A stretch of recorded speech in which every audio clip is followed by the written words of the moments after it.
Hello viewers, in today's video I'm gonna show you how to save TikTok draft video to your phone gallery. So first of all, open TikTok account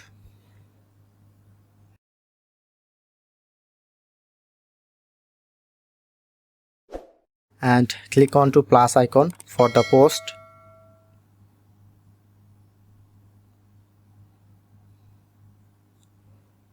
Record a video.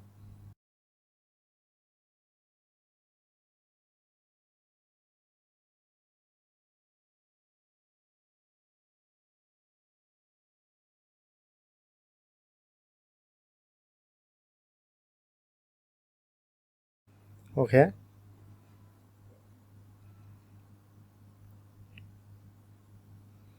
Then click on next. Tap on and tap on this.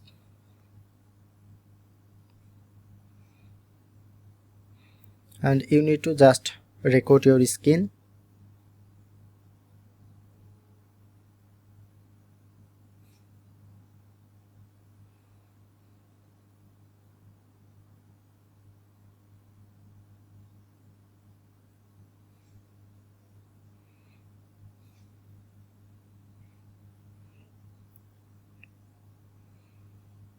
So that's how you can easily save TikTok draft video to your phone gallery. If in this video helpful, please hit the like button and subscribe our tutorial review channel for more video.